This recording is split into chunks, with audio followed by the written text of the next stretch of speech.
What's up guys, this is John from Drone Mood and welcome back to the channel for another drone trip. And today again it's in the mountain with a lot of snow and crazy landscape. Look at that. Look at that view.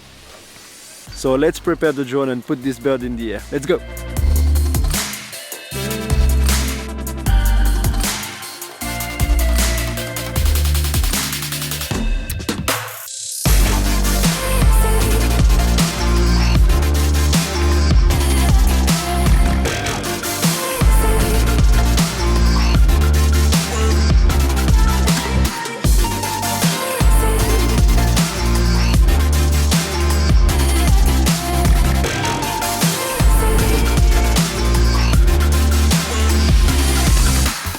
And it's also the first time that I use DJI Smart Controller. The movement is almost smooth with it. Everything fine for now with this.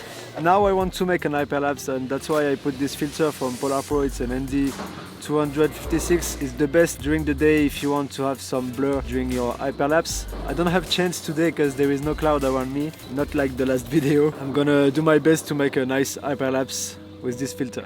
I hope it's gonna be a good one.